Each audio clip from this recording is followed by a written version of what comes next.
Hi, and welcome to another episode of Ask Ellie Intuitive Insights. And I am so happy to be with my friend Dennis Nappi II. If you were watching the Metaphysical Frontier Summit, you got to hear Dennis for a good 30 minutes and you'll know how fascinating he is. And if you haven't heard Dennis and you haven't been on any of our podcasts where Dennis and I connected, well, let me just introduce you to him. Dennis Nappi II is a former intelligence soldier turned educator, podcast host, Reiki Master. Dennis works with Future Forecasting Group, a team that's remote viewed everything from cryptocurrency, societal impacts to mystery targets. And he's also an author, and you can head over to his website, which will be posted in the links under this video, and where you'll see his books. And then you can sign up for his podcast and his Reiki service. And tonight, I want to talk about Dennis. If you could say hello and then start showing some of your books. So I want to talk Yeah, about your I'd be book. happy to. Ellie, thank Yeah. you. I'm always happy to be on your show and connect with you and your audience. We've connected several times now since our first Yeah. conversation. We always have so Yeah. much in common, and it's always such an uplifting experience. And I like that we can address like, hey, there's some scary things out there, but they don't have to be that scary because there's all this other great stuff and all this other empowerment that Hmm. we have. And I love Hmm. coming on through that. So, as you mentioned, I am an author. I've always considered myself a truth seeker because I've just always had those questions. I've had those experiences throughout my life where it's like, wow, that doesn't fit anything I was taught in school, and what's going on? And the answers you get, they just were never enough. And then when you think you have an answer, you're like, okay, but I want to know more. And you just, next thing you know, you're how many hours down a YouTube rabbit hole, and you're like, oh my Right. goodness. So I Right. found through a lot of my experiences, they were so heavy and so intense. One of them with my one book being about my father's death, writing became my therapy. Uh-huh. So my first book was about my experiences in education and law enforcement, military intelligence, but my real passion, I always wanted to branch into this genre. And I had an experience in 2009 where I got my first like really big download, if we understand that term, where it's like, oh my gosh, I got hit with all this information and I can't unpack it, and I just have all this anxiety. And it was like 2 o'clock in the morning. It was back in 2009. I just got up and I like had a bout of automatic writing, and I knocked out like this 9-page essay. And what that turned into was this series it's a quick read. It's I Am Human, and we're not what we think we are. And this is all Uh-huh. about like my new perspective on reality back then, really looking at things like, what is God and what is and looking at the design of life on Earth by studying nature, right? Like Uh-huh. if we're looking Mhm. at what nature is, well, nature is this beautiful thing, but nature has parasites, nature has predation, nature has all these awful things that go on too. So what does that tell you about this loving God that's out there? I'm not saying God is evil or bad, it's just not what we all think that it is. There's other things going on here. Mhm. And then Mhm. that led into my big book, which we were talking about previously, and that's my I Am Human Food for the Archons.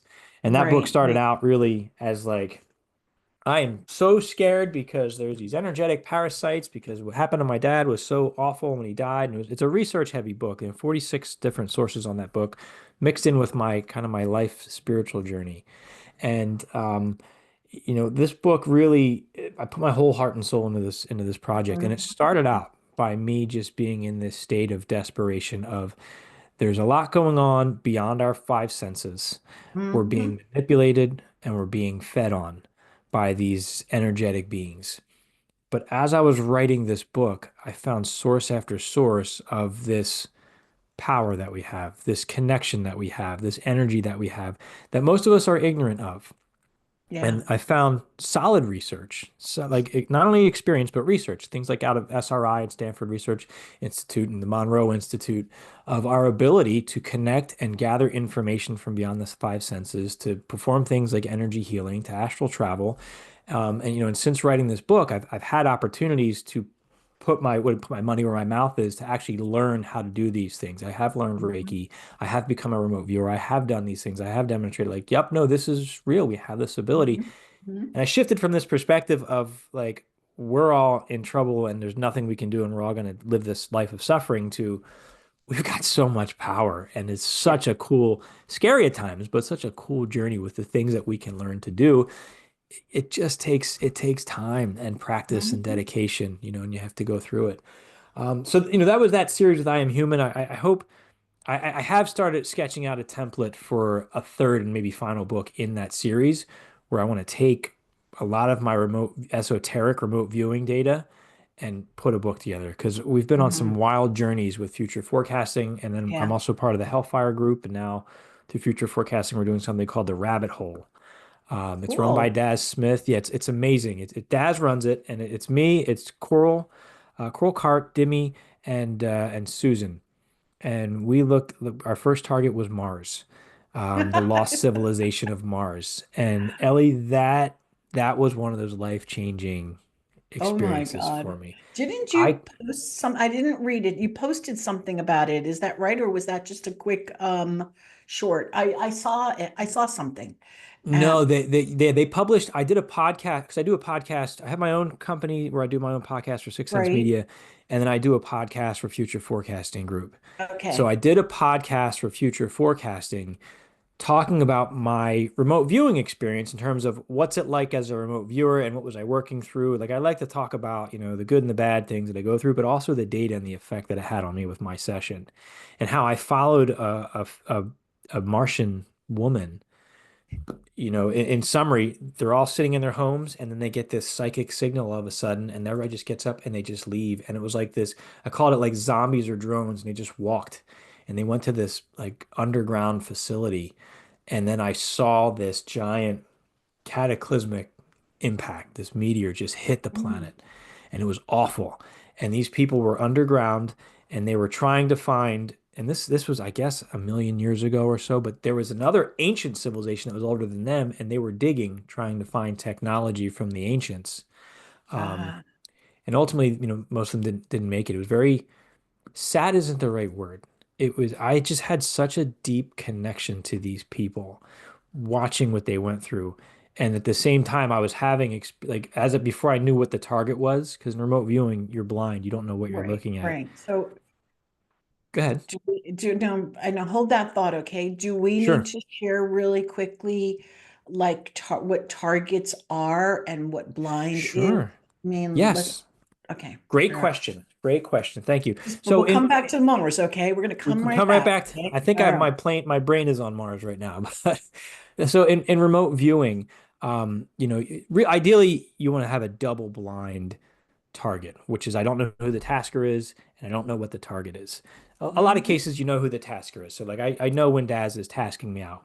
Um, so we knew Daz was the tasker, but all you get is an 8-digit coordinate. So I got Right. this ran and the Some numbers are number. Run yeah, right. they're Random randomly number. generated. Hmm. They have no meaning to anything whatsoever. Hmm. And that's all I know. And I sit down and I start collecting data through a set of protocols and procedures that you're trained Right. in with remote viewing. Right. And the Hmm. idea is you want to occupy your conscious mind through the structure of the way you record information and allows your unconscious or your subconscious to just bring in the data. So because your conscious mind wants to analyze, it wants to make Yeah. conclusions, it Yeah. wants to tell you what it is and guess. And you have to find a way to keep that busy so the rest of the good data can come in.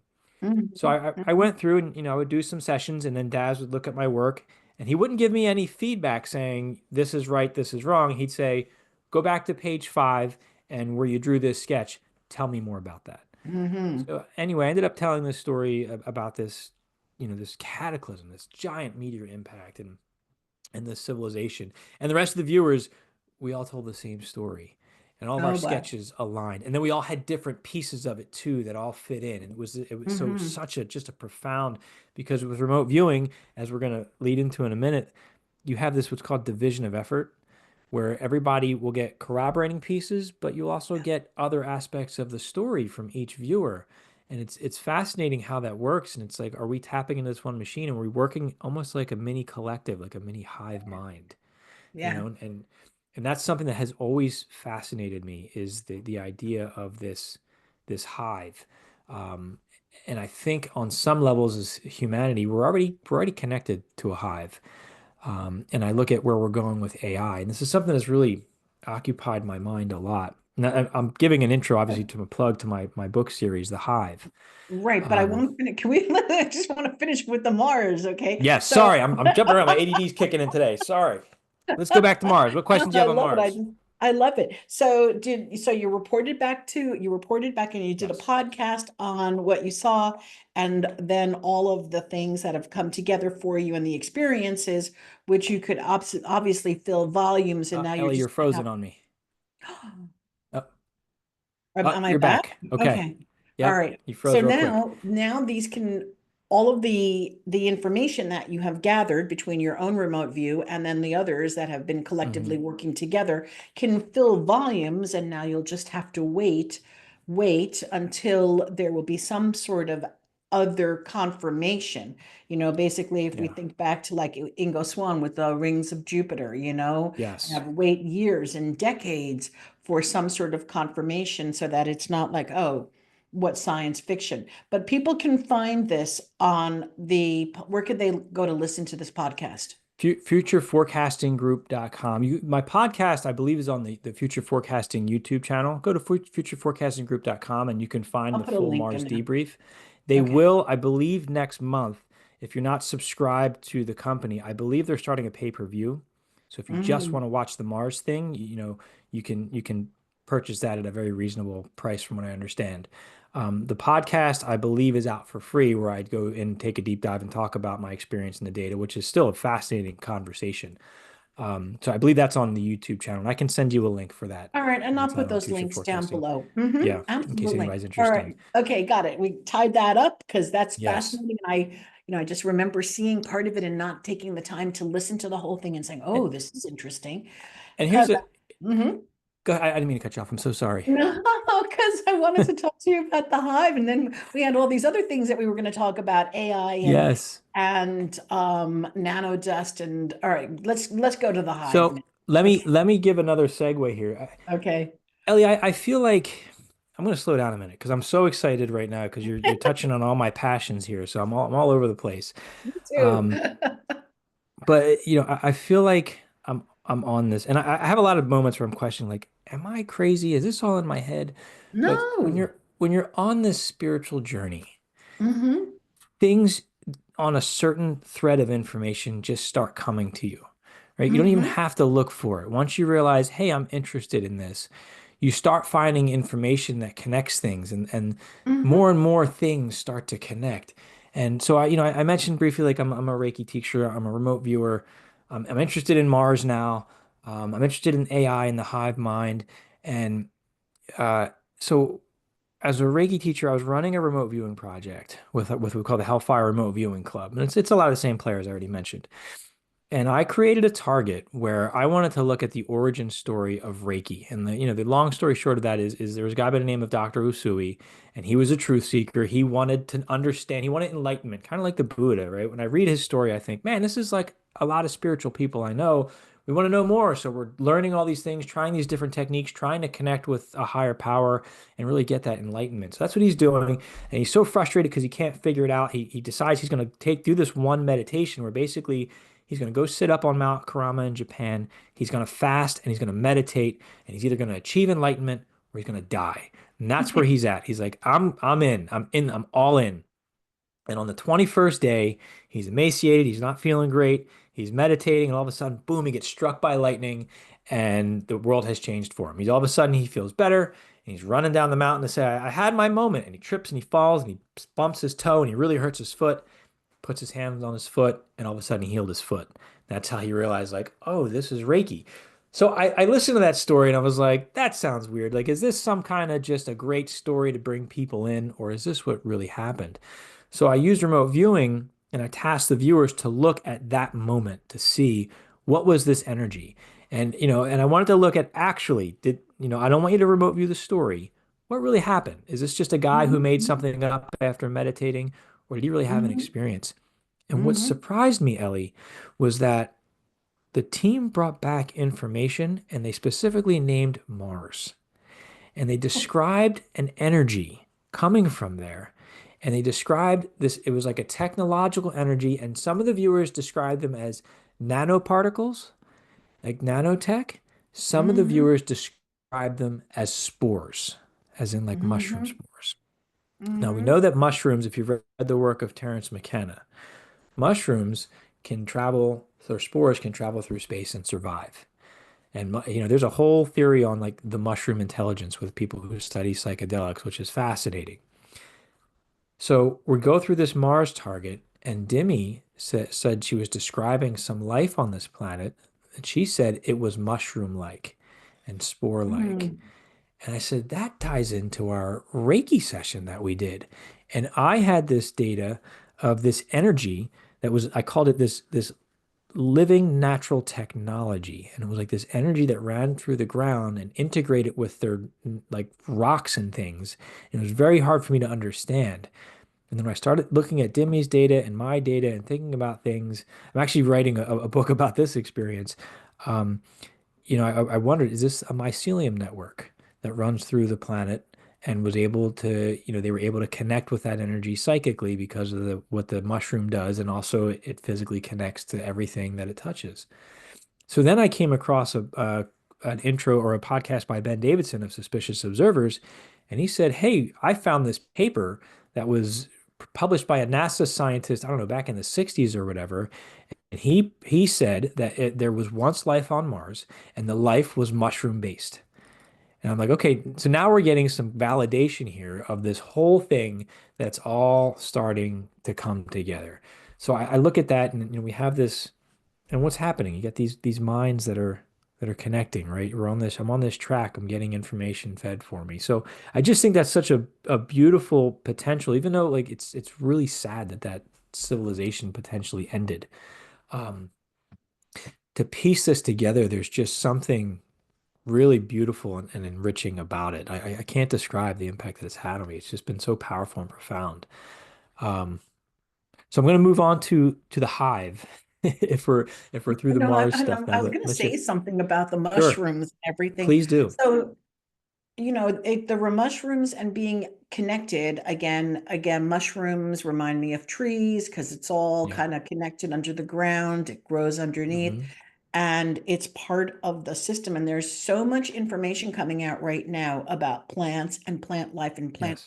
plant communication and their Hmm. signals and well, we knew about their emotions, believe it or not, but some Yeah. people That's chose Cleve not. Baxter's work. Yes, right. Hmm. And so now it's all beginning, there's like an entire life form that we're beginning to recognize. I Yes. mean, some of us have always believed that that's there, okay, but Right. others are just like, ah, nah, it's just a plant, ah, it's just a mushroom, ah, Right. that. And now people are beginning to wake up to these things and to Hmm. the interconnectedness of everything on the planet and up in Hmm. space. Again, we are made of stardust. Hmm. So, um, of course, we're going to have we have to be connected. You can call it universal Yeah. consciousness. You can call it hive connection, Right. in a positive way. Okay. So Right. we're all, well, sometimes I think of hive as a negative. All right. Like It does have negative connotations. It can. It yeah, absolutely but can. I do see us all tapped in. So, that's, anyway, go ahead. Take it away, Dennis. Yeah, no, I Take mean, it to and the hive. I want to touch on a couple of those things. I mean, when one of the things I was looking at in my archons book is that like, okay, well, we sit there and we say, well, I don't want to kill animals because they suffer and I don't want to be a part of that.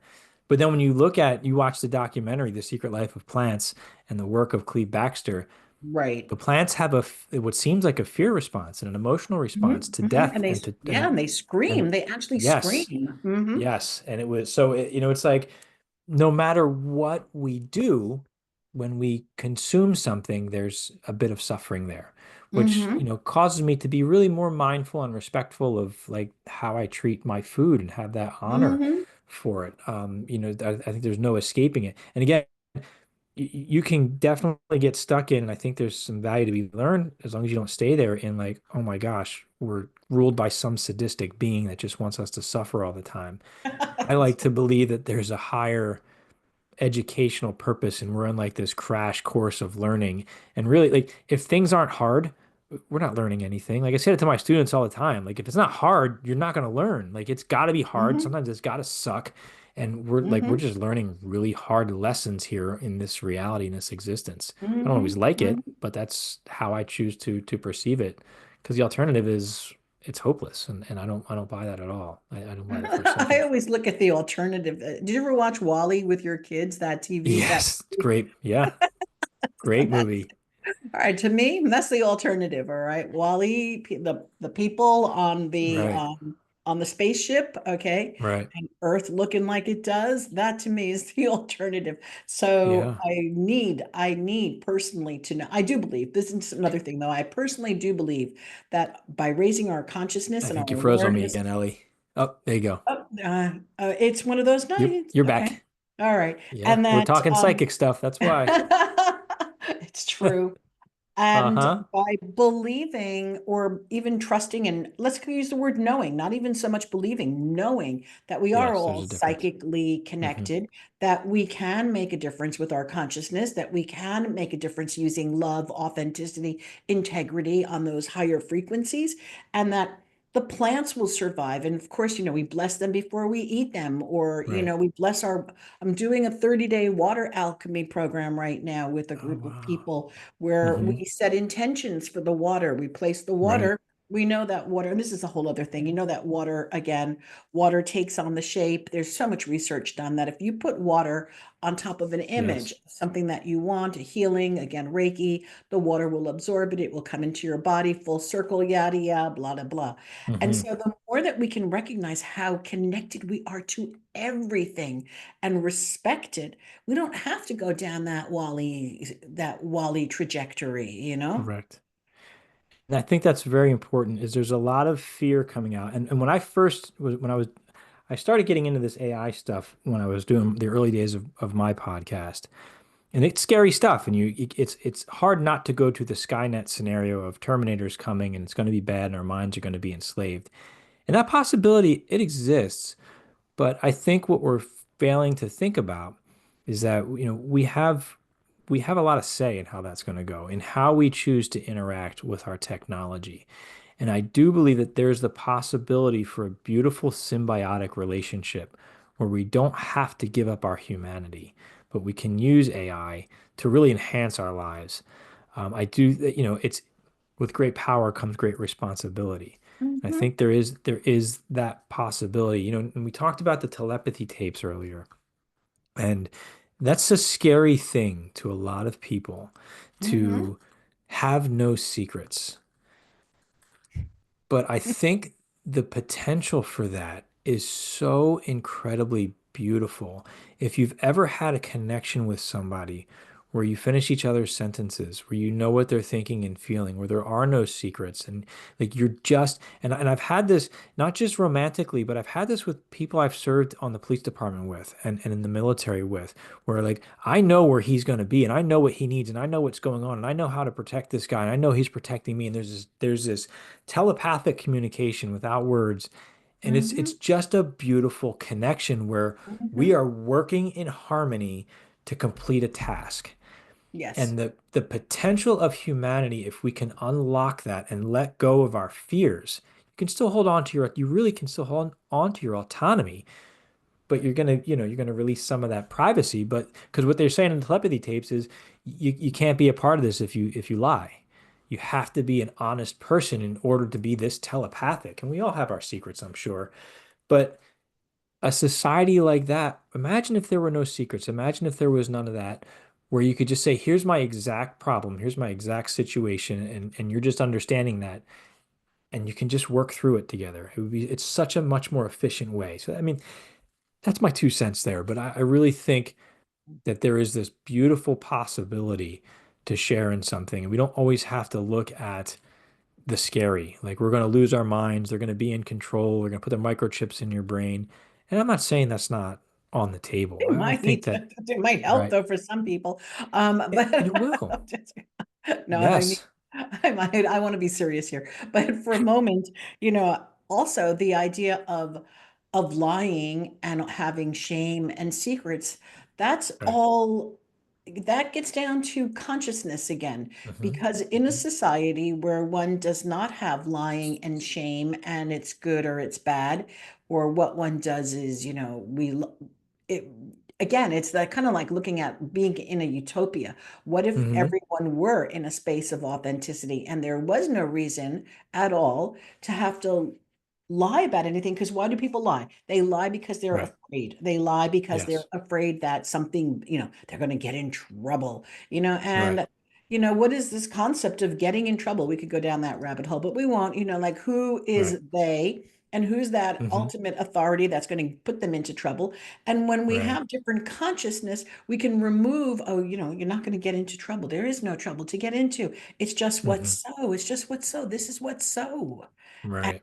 it's not Right. that good, bad, evil, you know, it's the way we think. It needs to get reprogrammed. I So, agree. Collectively, imagine what we could accomplish if we could put all that aside. yeah. I mean, we'd be on Mars and beyond already. We'd be understanding so much more right now. Human health would be, and all that stuff, disease, famine. We'd be so far beyond that right now. But instead, Absolutely. we're divided. We're so divided and misguided, We're still and very we don't have to primitive. be. Yeah. Yeah, I mean, we we're are. still basically, we're still in that space of just being in survival and being primitive Hmm. and using running our systems the same way as cave people did. I'm going to beat you up and take your cave, okay? Yeah, yeah. In some ways, that's how But it what's feels. changed, Absolutely. Yeah, we just have more efficient weapons and ways of hurting each other, I guess, right? Yeah. Yeah. Yeah. So All right. Tell yeah, me, we go can ahead. talk Go, about go. now we can talk about the hive, Let's talk right? about the hive. Yes, yes, yes, yes. So this started for me, talking about the synchronicities of things. As I was writing Food for the Archons, I heard this guy on YouTube talking about a remote viewing session he did. And it was, I'm not going to say the real name because the internet doesn't like it. So cue ball, if you remember that letter that everybody was talking about, right? He was tasked blindly to remote view it. He didn't know what the target was. He was just given the 8-digit coordinate. And he comes back, not with all these drops that everybody was talking about and political dissent. But I'm sorry, by the way, his name is Edward Reordan. You Um, don't know this, but I got to interject. You know what I was listening to this evening? what's that? The The cue balls that you were that you Oh, okay. His sessions or my interview with him? your interview with him. I was Okay. listening to that. See how telepathically we're connected? Yes, we're in sync there. I have this. This is my ego speaking. My interview style has matured since then. You listen to your old stuff and you're like, oh man, why do I sound like that? But so I've grown as an interview, but it's that interview was one of it changed the trajectory of my life. Not just because of the opportunities that came from it, but because it was such a thread that I have been obsessed with. So Edward was saying things in his videos about these sessions, about these cue ball sessions, that I'm like, this ties into my research for food for the archons because I have some chapters on AI in there. I said, this is huge. I need to talk to this guy. I didn't know Mm-hmm. him. I was a guy in my Mm-hmm. basement. I didn't have any followings or anything. I sent him an email. I said, hey, this really resonated with me. Can you come on my podcast? And he's like, sure. And he later told me, he's like, I never go on people's podcasts like that back then. He's like, I just thought I should talk to you. And we had this amazing interview where and I don't want to steal Edward's thunder. I don't want to speak for him. So I encourage you to listen to the podcast. Um, Let's so if put I'm the link. Can you summarizing, send me the link again I and I'll put will. it on the bottom Yes. also, like the whole thing. Yeah. Absolutely. I will send you the link. And Edward, I think, is one of the most gifted, interesting, fascinating remote viewers I've ever met. I really look up to him. Um, so this session was, basically he did multiple sessions and he identified almost like a breakaway society that was working on some kind of nanotechnology. And there were these satellites involved. And in the end, he said at some point a signal goes out and the consciousness of the planet changes immediately. And I was like, wow, that just really resonated with me so strongly. And later, Edward ended up putting, unbeknownst to me, he put a word into the people who are at now at the Future Forecasting Group to bring me on board as the interviewer, the host for what now has become Future Forecasting. So I owe him a lot for opening that door for me because we had such a good Mhm. connection during that interview. Um, But Edward, in 2017, he predicted COVID. And those are still up there. There's called Hmm. His Ominous Feeling on YouTube. So just a fascinating guy. When COVID hit, I'm working with future forecasters. We're getting data about COVID months in advance ahead of COVID. We didn't really fully understand the data, but we knew something was coming. We knew streets were empty. We knew people weren't outside. We knew there was something going on with a lab. We knew there was maybe a virus. So we're getting all this. We just weren't able to understand what we were seeing. So as COVID starts happening, I'm starting to freak out. It was really scary. Seeing the future isn't always a great thing. I think, especially when you're new to it, it can be quite terrifying because your mind can't help but to go to the worst possible thing. So I thought the world was ending. Um, and I was trying to process, Edward's information. I was new to remote viewing, so I was trying to process like I work with guys every month who tell me what's happening in the future next month.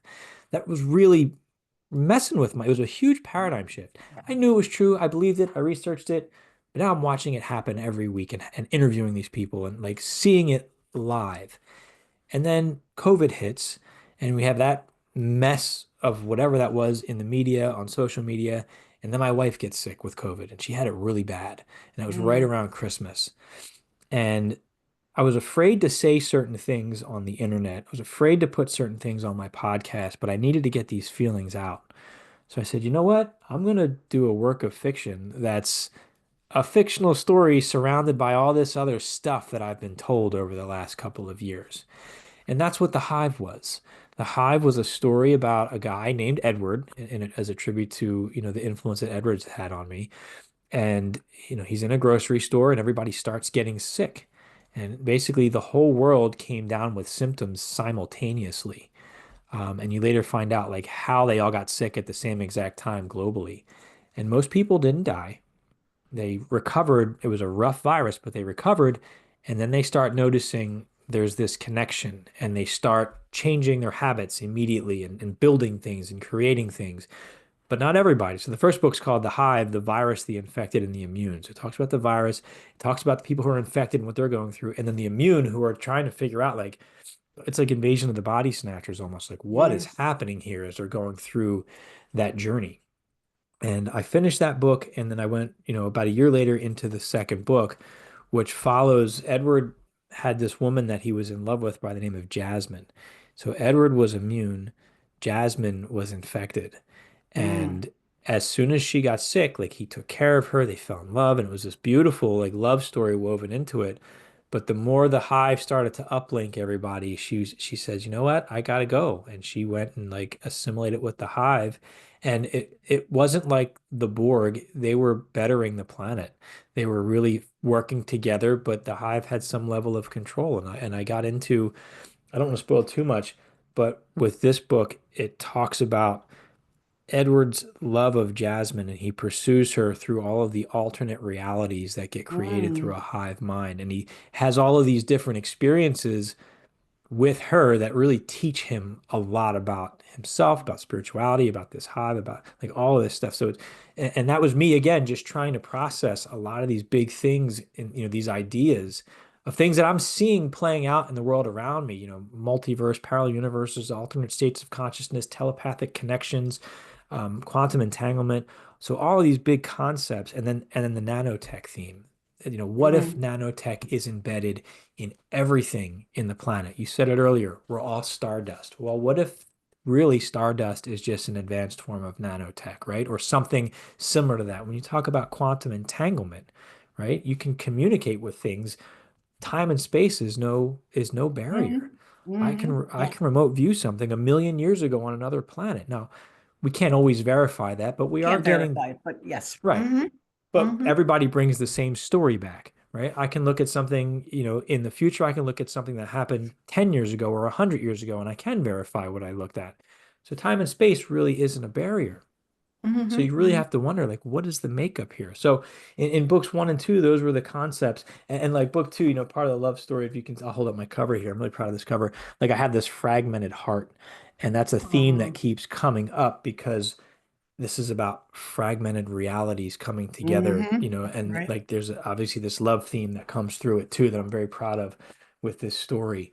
Um, so that was a really neat experience, processing life and putting that all in there in a way that takes, again, something scary, but it really makes you question, like, how bad is this? Because, and again, I'm not saying, hey, let's take the chip and everybody join up, but I don't want to present this as like it's all awful. As I think when we just look at the world, I mean, everybody wants to be like, this guy's bad and or this guy's bad, and you got to choose a side. It's like, well, maybe they're all bad and they all have good qualities too. Maybe, so I'm trying to get out of that like left or right thinking or black and white thinking. It's, and just look at that bigger picture there. So I'm really excited. I've been working on book three, the final installment of the series. And it's got a great twist that I'm not going to give away. But the story continues. And I'm about 35,000 words into it. It'll probably end up being about 50,000 words like the second book. So I'm close. I'm hoping within the Oh, next month or two to be cool. done and then move towards like finish up editing and publication by the summer is my goal. Cool, So cool, cool, cool. Oh, I'm yeah, excited. I have to go back and thank you. read that one. I read the other one. I just now have to go read The Hive. Yeah, Yeah, some yeah, it's good, good, good, good stuff. thank you. Yeah. S- Very proud of you. You're very busy, man. I don't know how you do I it. I stay busy. Well, otherwise my mind just goes, right? So this gives me an outlet and something healthy to do instead of sitting there Yeah. like just conspiracy theorying all day long, you know? This is a tangent that has nothing to do with it. Well, to me, it has everything to do with everything.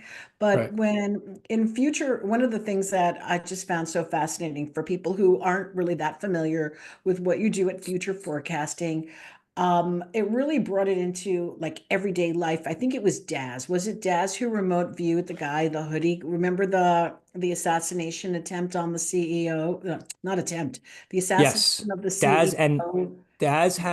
I think Daz had him, Naeem had the Trump assassination very clearly. I think it was Okay, Daz. It might have been so Naeem Daz, too. Naeem, probably the two of them. I think it was Daz. I'm not really Hmm. sure, but people can go down that rabbit Yeah. hole and go look for Daz Smith, but in or future forecasters because it is on their it's on your in the Instagram page. Hmm. And we did mention it during the metaphysical summit. It was like I think it was a week before the incident, or maybe even only days before. It was really short, where somebody, and I do believe it was Daz, had a picture of Hmm. somebody wearing the hood, holding a gun at someone very, very close, and then Yes. boom, just like that. Yep. It was almost like a comic representation of what Hmm. happened. And Yes. that is the ability of people who are really trained to remote view, and that is what's possible. And so, I just like people who don't believe that this exists, I think it's just fear-based, that they're just afraid of it because Yes. there's just no way. It's like And even they have and telepathic experiences and they don't want to talk correct. about You're it. absolutely right. And if that's your journey, if you're not ready for it, that's okay. Yeah. But it is a very real thing. I've watched them do it all the time. I've learned I stay away from the future stuff. I try to. There's times where I do it, and there's times it comes through spontaneously in a remote viewing session that I'm not intending. But it causes me a lot of anxiety. So for my own Mm, mental health, you really have to understand your mental health when you're a remote viewer or any intuitive type of work yeah. because Yeah. it can mess with you. And I struggle, Absolutely. so I've Absolutely. learned what what should I explore and what should I not explore. But Daz is drawing, and that's what they do every month. They Yeah. sketch these things, they write about these things, and it's specific. Like there's times they'll be like, oh, so Mhm. and so, I see so and so in the news, celebrity, they're not looking so good, cancer or car accident, and within 2 months that person's Voila. dead. And it's Right. a random thing. So Right. they're very specific. It's not like, oh, I think there's going to be a war and then there'll be a shooting. It's very specific. And Daz and Dick, they started this with Farsight so many years ago. And Daz is such a wonderful person. He's a wonderful remote viewer. He's great for you. Daz is my mentor and my teacher. He's taught me remote viewing. So I owe so much to Daz for really bringing me in and giving me all these opportunities to learn and Hmm. grow. And really allowed me to be, the little kid at the adults table is how I always feel among these guys because what they do is phenomenal. But Yeah. it Yeah. messes with your head when you realize like this is real and this is something we can all do. It changes your understanding of space and time and reality and who we are and our purpose and our potential. Yeah. I agree. I'm going to talk a little bit about just some experiences that I have. Sometimes my clients Sure. ask me, they call up, I do psychic work, which is very, Right. when we talk about psychic work and remote viewing, is it's different, and yet there's some similarities, but it's Yes. basically, to me, it's different. All right. Like when I'm doing psychic work, it just feels different. I don't have a Hmm. specific, I can't even explain it to you. Maybe I haven't thought about it long enough to put it into words. Right. Only when I'm doing a reading and information starts to come, okay, where does the information come? Who knows, right? It's the same thing. Right. Where does the information come? It comes. And then one of my clients says to me, don't you ever tell anybody bad things? Mm. And well, what's bad? I said, well, I tell people what I see. And there's like two sides to that. There is sometimes if someone's going to pass, um, and I get the information that they're going to pass, I will share it. Okay. And then now that I'm thinking about it, that means that the person, this is what I'm thinking right now. This is my left brain now. When that Hmm. information comes through, it means that to me, I'm making this up. I don't know if it's true, that the person can probably handle the information and won't be freaked out and stressed Hmm. out and get crazy over it. Whereas other Right. times I hit a wall and I say Hmm. it's almost like a wall. Okay, Dennis, I cannot see past that wall. And then I'll say, well, I can't see. I can't see. Right. So then I say, perhaps it's not meant for me or for you or for any of us to Hmm. know what is behind this wall that's there for me right now. Right. And so do I not share bad, quote unquote, things that are distressing? I share if it comes through. And if Right. it doesn't come through, there's a wall that exists. And I don't push past that wall. I just don't. Yeah. Like when You learn. Yeah. when 9/11 happened and I saw it I was in New York at that time and I was doing readings and so many people coming for readings. I saw this disaster over and over and over again. And I couldn't make out what that was. I didn't know if it was a Hmm. natural disaster. I didn't know if it was going to be something just wild. I didn't know. I had no idea. Right. And Right. what would I have done with that information had I known anyway? Talking to Dick Allgaier and Glenn Wheaton and also Sita, who are all part of the Hawaii Remote Viewers Guild. I've had all of them on the podcast for future forecasting, and they all told me the same story that the night before 9/11, September 10th, they were doing training, and they all did this training target, and they all missed it royally. They didn't hit the target at all. The next day, 9/11 happens. One of them happened to go back and look at their sessions, and they all drew the towers falling. They all drew 9/11. And sometimes in remote viewing or in psychic work, you may be going to look at this thing, but there's something that they're calling a luminosity event. It's so big, it's so luminous, psychically, it's like a moth to the flame. I'm not going to go to that dull light. I'm going over here. What is this? And you record that data. And we see that time and again in our remote viewing sessions. If there's something big on the horizon, sometimes it bleeds in if it's big enough. But what do you do with it? Because you weren't set Hmm. out to look at it. You have no idea what it is. You just know that something is coming on the horizon. I do Hmm. suspect if we can better hone in and organize ourselves into intuitive communities and better structure how we do things, I think we could take that information and do something with it. But then we're looking at Absolutely. but then we Absolutely. look at, well, if you see it and you change it, then you know what I mean? We could do There's a that too. paradox. There's a paradox that comes into play then Yeah. too, right? Hmm. That's a whole other conversation, but this is why it messes with your Hmm. head when you start going down these, because these are very real things now, right? Now I Yes. have the potential to change things, possibly. Hmm. Or am I starting a new timeline and just creating Well, another I do believe that reality? I have friends that work in this Hmm. collectively, okay? And what they do is they gather at certain times Hmm. remotely and they start to hold the focus. So to change the Yeah. trajectory. So let's just something benign, well, not benign, but let's say that there's a terrible weather coming to a certain Right. location.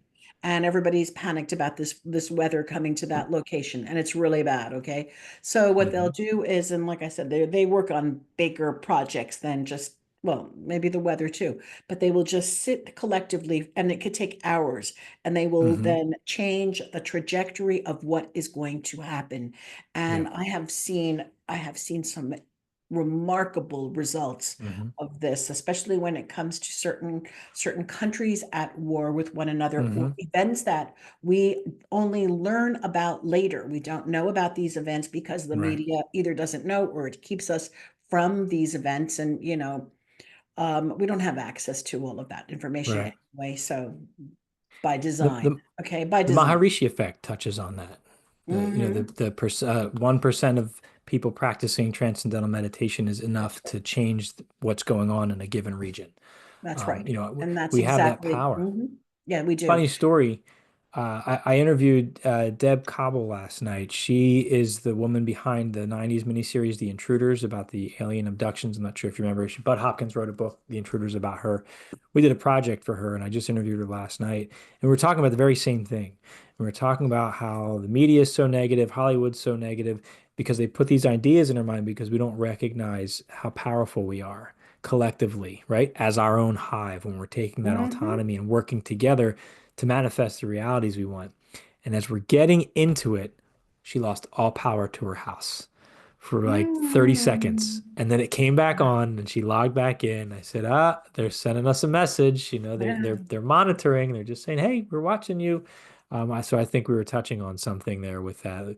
But we do have that collective power to work together Hmm. to Hmm. change things. And that's an amazing Absolutely. thing. Hmm. Absolutely. Yeah. Ah, But it's Dennis. tough to do with all the noise that's in the world, Ellie. Right, right, right. Yeah. Well, you're doing your share and you're doing it really well. And you have Thank you. you offer Reiki also, and your books and your podcast, and you're doing, I look at you as a great teacher, someone who's Thank you. really sharing information so that people can get to the truth. I mean, what is the truth, right? What But is the truth? to a different truth, Hmm. but besides what's available Right. on certain platforms. So, Yeah. Thank you. yeah, Dennis, you and I can go on forever, okay? But I think we'll call it We quits can. because I know you got an early day tomorrow. And Yeah. I am going to put all the links underneath so people can find your books, they can find the podcast, they can find the things that we were Wonderful. speaking about, and they can get in touch with you also for Reiki and more information. That's great. I appreciate it, Ellie. Thank you so much. Oh, you're welcome. And thank you for being here tonight and taking the Always, time to come back to Ask Ellie Intuitive Insights. always a pleasure. I love coming on and talking with you, Ellie. I always leave here feeling uplifted. So thank you so much. Yay. Thank you. All right. Hmm. Okay, bye, everybody. Bye bye. Thank you.